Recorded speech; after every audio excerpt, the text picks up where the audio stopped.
Welcome back, Backroadians. Deborah will be back with another video from the Backroads 2. Thanks a lot for being here today. So I figured I'd talk about this whole situation of people in your lives that you can't trust. People, and these people aren't even in my lives anymore, okay? But they were at one point. One of the things that I truly valued was my time with my grandchildren, and they were very aware of this. But one of the things that I did try to do in conjunction with spending time with my grandkids is to give my son and his wife time, like married time, like go on dates and such. Whereas a lot of times within the family unit, you just don't have time for that. Sometimes you don't have money for that, especially if the kids are needing things and all of this. So for me watching my grandkids as far as a daycare provider, not charging them money was helping to have more money for the kids, more money for like groceries, more money for their lives. And I thought that was a good thing to be doing. And I still don't regret that. But one of the things that I really wanted to do was give them, my son and his wife, time to work on their relationship, to be able to spend the night like in Wichita and, have a romantic evening, go out and eat and go do something. One of the things that my son realized he enjoyed was getting pedicures. And that's one of the things that they did one time. And so I thought that was interesting. But that was something that I really thought was important for both of them to not fall out of love, but you know what I mean? Be able to relish their coupledom. And when they moved where they moved to in Kansas City, the other grandparents didn't honor that. And this is what I heard was a reason why my daughter-in-law was so stressed out, was they weren't getting this time together. And they thought that was what was going to happen. When they had a need, they felt like that these individuals would facilitate that need.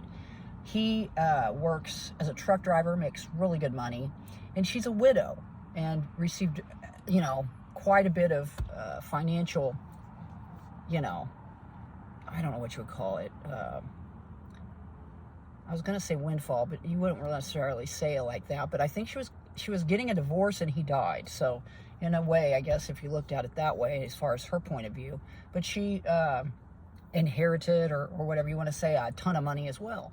So it's not like they're having to work. So they're not sacrificing anything but their own time. And they're choosing to do this on their own time, not when time is needed by others. Do you understand what I'm saying? Not like me. And I was cruising around in my vehicle at the same time when I was helping out my son and his wife back in my hometown. So things are far different than what they envisioned as far as their life and the support system that they thought that they were going to, which didn't work out that way. Now, my son recognizes this as far as my contribution to their lives and their ability to have intimacy within their marriage, and also getting to spend time with your grandkids. I heard on the radio yesterday that grandparents that spend time, like almost daily time with their grandkids, gives them life's longevity. They don't get sick as much. They laugh more. And I would have to say I agree.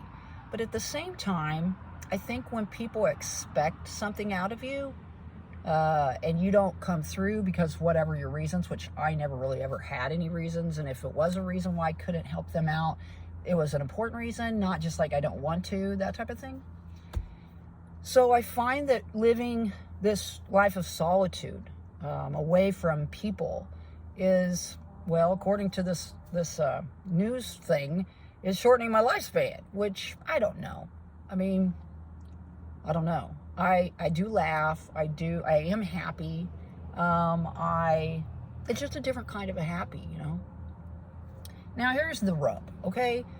I'm away from people that are manipulators. I've learned to spot this. It's not like I want to see this in a person, and oftentimes I ignore it. I want them to be better, or I see goodness in the individual. And that's oftentimes to my detriment. Homie's boyfriend After what he did and, you know, kind of telling my business, I've not heard from him, have no contact with him whatsoever. And my contact with homie is very limited. It's not like it was before. And I think that that's probably a good thing, because I think that in a way we weren't using each other, but we were utilizing these moments that we had together kind of to substitute what we were really wanting, which I wanted to spend time with my sons, and he wishes his mom was still alive, you know? So for whatever reason, during that time of our lives, that was very helpful for both of us. But he has a relationship with his boyfriend that's more important than our friendship. And the fact of the matter is we're so, our ages are so different. Now, I will tell you this. I went out on a date the other day with a 32-year-old gentleman. And he had approached me previously, given me his phone number, actually met me, then he came back, gave me his phone number and said, please call me. I never called him. But later on, he came back. He's like, why didn't you call me? And I was like, yeah, my lifestyle. I haven't told him about my lifestyle. I haven't told him about anything. I've been very closed-mouthed because I don't know this dude. But he's very nice. He's stable, from what I can gather. And he called me again this past week. I haven't returned the phone call yet. I've just been trying to get things in line. My work wants me to expand my responsibilities within the organization. They don't want me to leave. They know that I am contemplating leaving, and I think, honestly, it's the best option. However, if I do stay and expand my responsibilities within the organization, it will stabilize me somewhat as far as logistically and locality. Is that a word? But so I might be able to, it might be better. I need to start stretching out, y'all. Seriously, we need to do some yoga, because I literally am not in this little tiny confines. I tried to stay as stealth as I can. When I was at the lake for Christmas, I stretched out. I used to do intuitive dancing and stuff like that. I don't do that anymore. However, I did it in the shower today to the music at the gym. But, you know, that's not enough. So basically, I'm kind of divided right now on what would be the best option for me. But dating somebody is not an option. This person was like, hey, there's always after 9 o'clock or 10 o'clock. I'm sorry. I'm kind of old. I've been down that road. It's not a healthy road. If you don't get enough sleep, it tends to impede your immune system, and I don't need that problem. But I did enjoy my date the other day. He did kind of overdo it on the cologne, y'all. Seriously. Well, essential oils, let's say.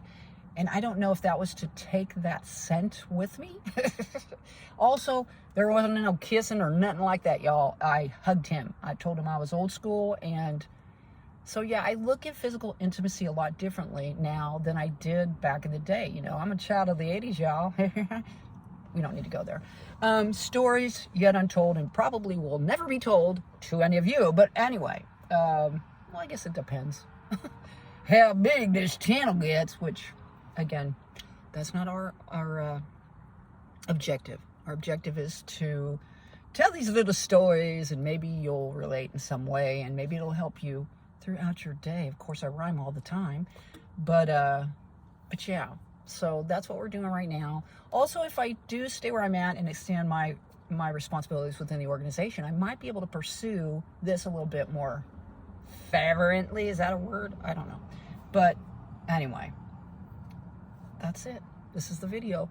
I got to get to going. I've got my last day to work today, and then I have a couple of days off, but I'm going to do, I think, some videos learning about other areas within the organization. So I guess we'll see. I've got to get through my shed a little bit. I need to clean out the car and reset it big time. I'm kind of rolling dirty in a way, but not that way. And I'm not organized. I like to be organized, and I want it to be as sparse as possible, but in this little ride, it's kind of hard to do that. So anyway, thanks a lot for being here. Get out there and spread those little pieces of peace. They're really important for you to do that. Little pieces of you out there in the world. And it's important, especially in this new year. Thumb the video up if you liked it. Subscribe if you want to see future videos. Thanks if you're a first-time viewer. Thanks a lot if you comment. Anyway, I hope you have a great day. My name is Deborah the Bee. We'll see y'all on down the road. Bye-bye.